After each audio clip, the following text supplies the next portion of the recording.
Bienvenidos a Radio Ambulante desde NPR, soy Daniel Alarcón. En mayo del 2015 viajé a El Salvador por primera vez. En esa época, según cifras oficiales, El Salvador era el país más violento del mundo. Era muy común ver titulares como este, que salió en el International Business Times. El Salvador, el país más violento del mundo que no está en guerra. Se hablaba mucho de un estado de guerra, sin guerra oficial. Como en cualquier conflicto armado, hay dos lados, en este caso las maras o pandillas y la policía.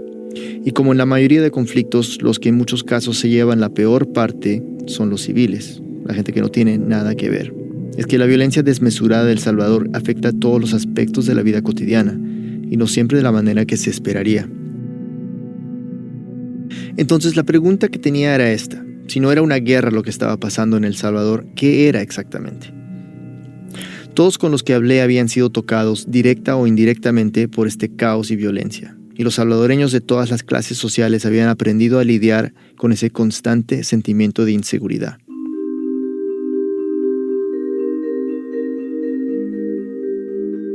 Y de la gente que conocí, de los testimonios que escuché, el que más me afectó fue el de Iris. Por razones de seguridad hemos decidido no usar su apellido. Yo vivo a las orillas de la capital. Es una zona semi-rural, podría decirse. La zona en donde yo vivo es como un trifinio. Y esta es una palabra que yo nunca había escuchado. Un trifinio es un punto de 3 fronteras. Así conocemos esa palabra acá. Entonces el rollo es que yo vivo en un punto en que la zona donde yo vivo exactamente es urbana. Y alrededor hay bastantes zonas rurales que son comunidades y en las cuales lideran 2 pandillas. O sea, las principales de acá. La Mara Salvatrucha 13 y el Barrio 18, 2 de las pandillas más temidas de América Latina. Estoy en un punto en medio donde cuando entro por mi casa paso una línea del tren todos los días. Ese territorio es MS. Al término de mi colonia ya es liderado por la pandilla 18. En ese año, 2015, se calculaba que había unos 500 o 600 mil salvadoreños involucrados de alguna manera u otra con las maras. Digamos que un 10% de la población. Esa cifra la dio el mismo secretario de Defensa, David Munguía Payés. Pongámoslo así, casi el 10% de un país estaba dedicado a la extorsión, la criminalidad, el narcotráfico y la violencia, lo cual significa que una gran parte de la población, gente que no tiene nada que ver con esto, sin embargo tiene que convivir con la maldad, no tiene ninguna opción ni salida, gente como Iris. Se escucha siempre, si vos no te metes con nadie, no tienen por qué hacerte algo. Parte es cierto, parte no. Y ella, como muchos salvadoreños, vive tratando de evitar problemas. Por lo general lo ha logrado. Tiene un buen trabajo, le va bien en la carrera. Los mareros no le prestan mucha atención y ella misma tiene una teoría de por qué.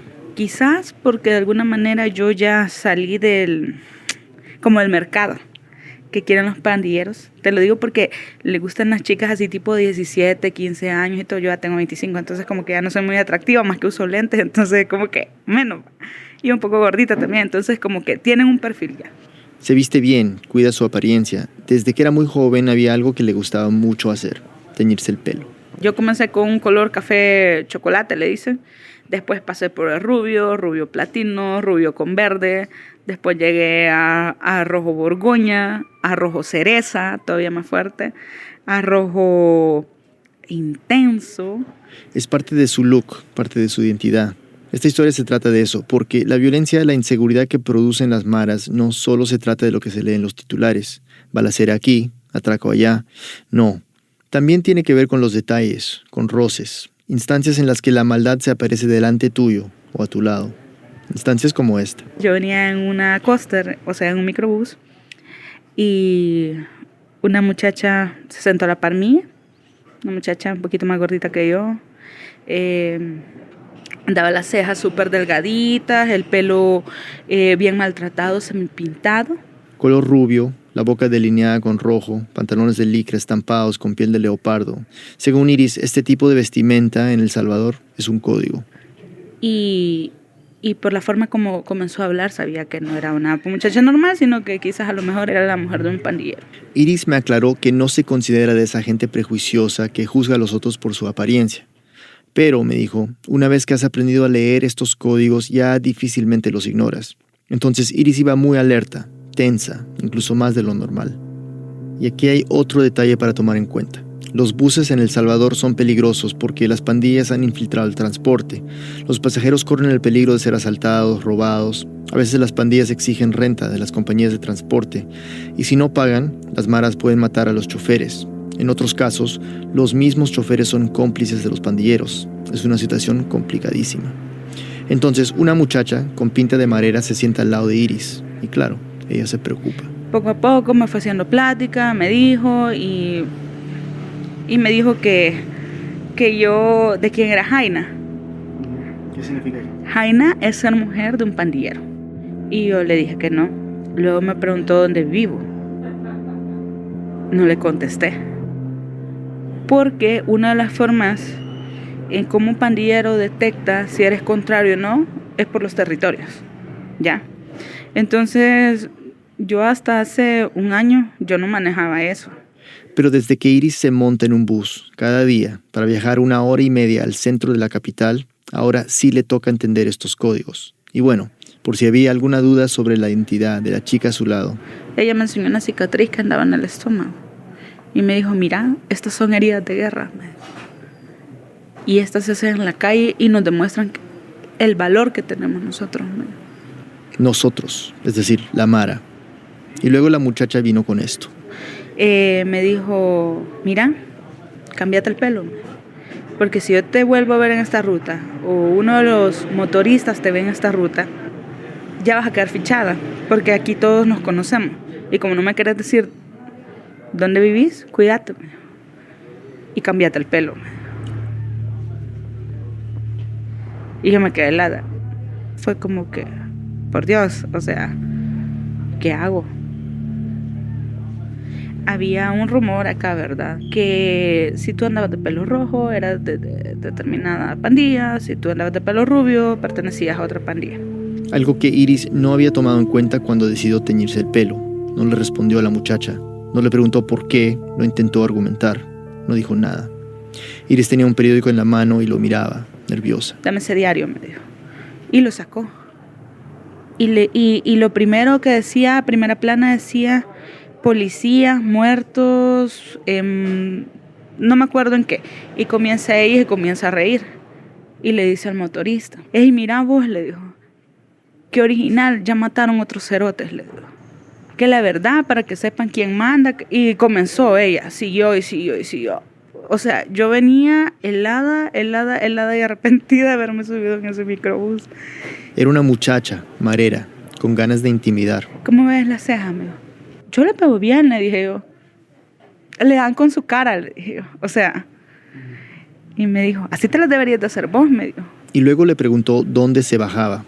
La plaza, dijo Iris, aunque se iba para su casa. Se refería a un centro comercial lleno de gente. Pensó, pues, allí estaré más segura. Y añadió un detalle más. Voy a encontrarme con mi novio, dijo Iris, para ir al cine. Pero... yo no tengo novio. Y la muchacha dijo, bueno, pues yo te acompaño. Cuando me dijo, me voy a bajar con vos... se me fue el aire. Iris metió la mano dentro del bolso. Y marqué el número de mi mamá. O sea, marqué el número de mi mami porque igual yo dije, si no me deja bajarme o algo, por lo menos que escuche. Por lo menos que escuche qué está pasando. Ya.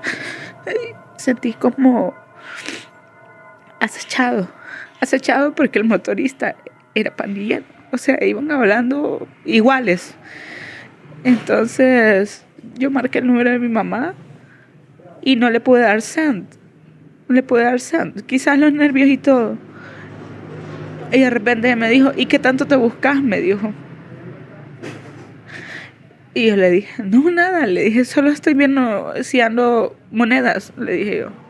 Solo estoy viendo si ando monedas. Y me dice, ya, entonces nos bajamos en la plaza, me dijo.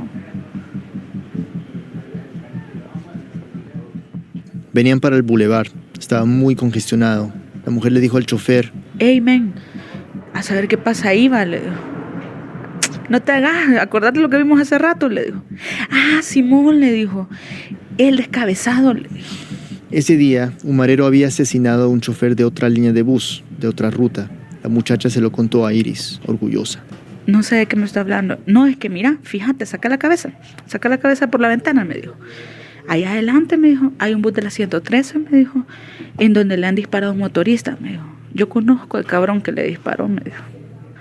Ah, ya, le dije, o sea, sí, ¿verdad? Entonces pasamos la escena y yo me quedé viendo al bus y en efecto estaba el señor medio a la ventana del bus, el motorista, y abajo un gran charco de sangre. Rojo, rojo, rojo. En esas comenzó a llover, a pringar, como se dice en El Salvador, una llovizna. Y te digo, creo que yo amo el invierno, amo la lluvia. Y creo que nunca di más gracias que en serio que lloviera. Porque me dice, puta, mira, me dice, ya está lloviendo, me dijo. Sí, ya está empezando a pringar, le digo. Y me dijo, ya no me voy a bajar con vos, me dijo. Ya estaban cerca del destino, de la plaza, el centro comercial. No sé cómo es que agarré mis cosas y traté de ni siquiera tropezarme con ella, pues, y ni de darle la espalda. Y la muchacha tuvo un último mensaje para Iris. ¿Te cuidas entonces, mami? Me dijo. Que no te va a pasar nada y me le das saludos a tu novio.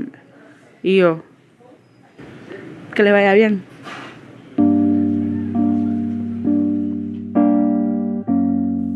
Esto sucedió un par de meses antes de que yo conociera a Iris. Cuando hablamos, ya tenía el pelo teñido de negro.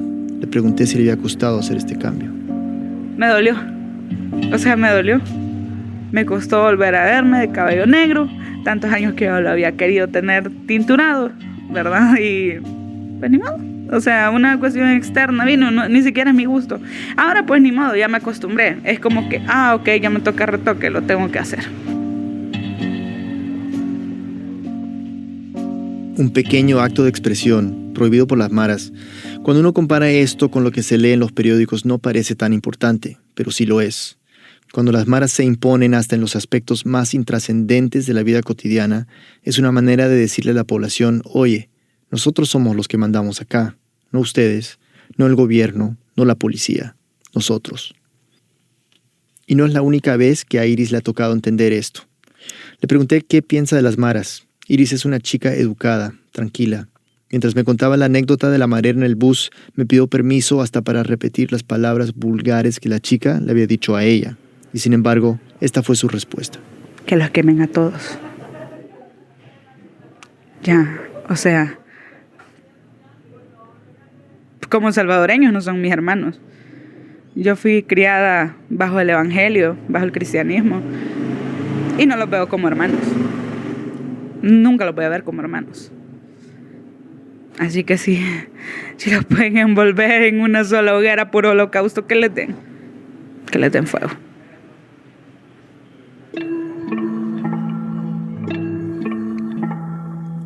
Es un argumento que escuché una y otra vez, que los maten, que maten a sus familias, a sus novias, a sus hijos, que los maten a todos. No es difícil entender esa rabia. No solo oí las historias de Iris, sino la de muchos otros. Y confieso que en un momento dado empecé yo también a sentir la furia. Pero ¿realmente se pueden crear políticas a partir de la ira? Cada vez que oía cómo se proponía esta solución me sentía completamente desanimado. Dejando de lado la ética, el asesinato colectivo sencillamente no es posible, ni en términos políticos ni prácticos. Repetí este argumento varias veces y después, cuando ya estaba solo, volví a recordar las conversaciones y me deprimía aún más. Quizás eso es lo que se tiene que entender sobre la situación en El Salvador hoy en día. Una ciudadana normal, que ni siquiera es sangrienta por naturaleza, propone que la única solución es un genocidio. Y para disuadirla, terminamos hablando de por qué esa solución no es práctica. Una pausa y volvemos. Este podcast de NPR y el siguiente mensaje son patrocinados por Gustan para mantenerte a ti y para encontrar Conversation. Blue Miller to live. Al estar escuchando todo mi relato, lloré en algunas partes nuevamente porque recordar ese sentimiento de estar acorralado o de no volver a ver a tu familia es bien fuerte. porque sabes que lo viviste, porque sabes que estuvo ahí. Quería ver cómo seguía, qué había sido de su vida y qué sentía ahora al escuchar esa reacción tan fuerte hacia los mareros. Cuando llegué a esa parte justamente, solo dije, wow, estaba tan enojada, estaba tan llena de ira y me cuestioné. Me dijo que no era mala persona, que cree en Dios. Está en contra de que los ciudadanos tomen la justicia por sus propias manos, algo que según ella solo generaría odio. Y esa idea de exterminarlos a todos, No serviría de nada. Y yo no quiero parecer que hablo con rabia o que hablo con odio, porque la verdad no, sino que hablo con bastante dolor, porque creo que esa es la palabra. Esa es la palabra. El año pasado realizamos cambios en la política de seguridad. este es el presidente, Salvador Sánchez Serén. Ahora podemos ver los buenos resultados y decir con certeza que la población va recuperando la esperanza de poder vivir en paz y tranquilidad. Y sí, desde que publicamos este episodio en el 2015, la tasa de homicidios se ha reducido. Gracias a las medidas de seguridad y el esfuerzo conjunto de todos, hemos reducido en un 53% los homicidios.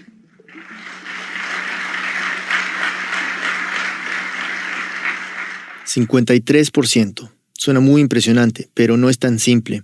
Según nuestros amigos de El Faro, las cifras que cita Sánchez Serén esconden una realidad un poco más compleja.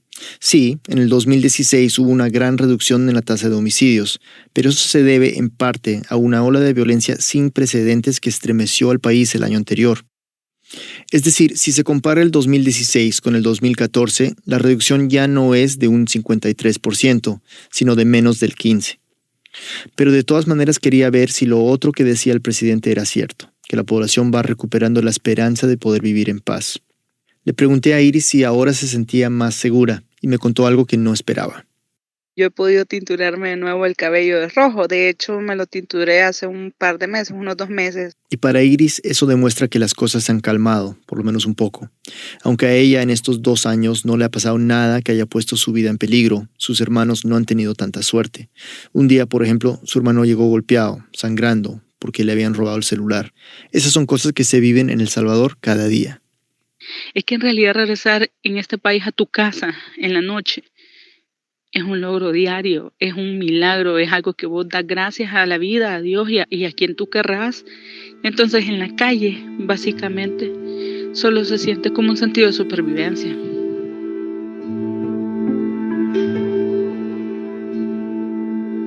Desde que el gobierno empezó a tomar medidas para mejorar la seguridad, Iris dice que ahora ve más policías en las calles, en los buses, y eso puede hacerla sentir un poco más segura que antes.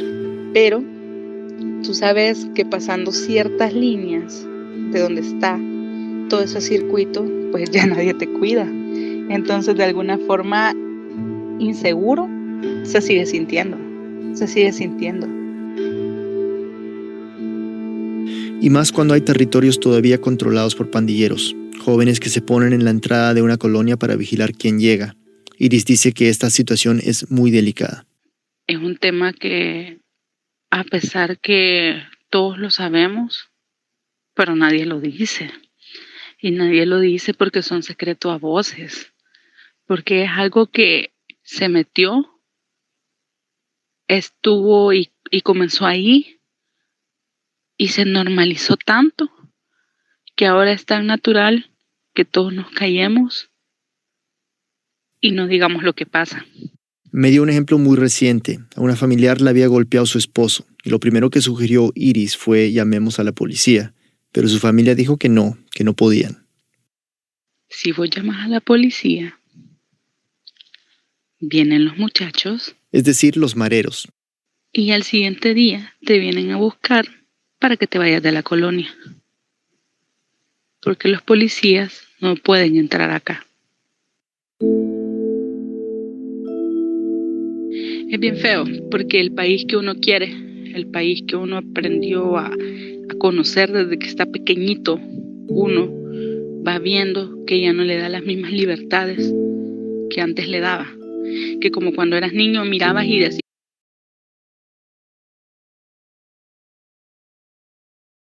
porque es algo que se metió, estuvo y comenzó ahí y se normalizó tanto que ahora es tan natural que todos nos callemos y no digamos lo que pasa.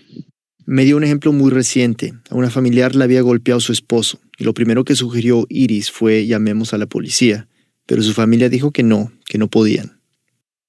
Si vos llamas a la policía, vienen los muchachos, Es decir, los mareros. y al siguiente día te vienen a buscar para que te vayas de la colonia. Porque los policías no pueden entrar acá.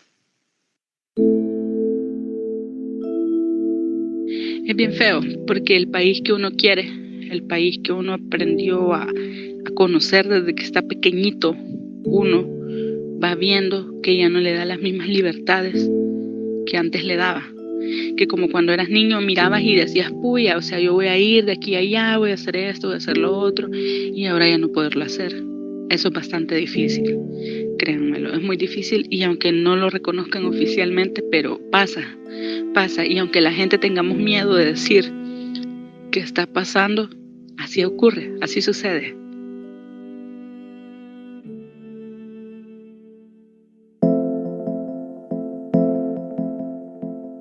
Esta historia fue escrita por mí y editada por Camila Segura y Silvia Viñas. Ana Prieto hizo el fact-checking.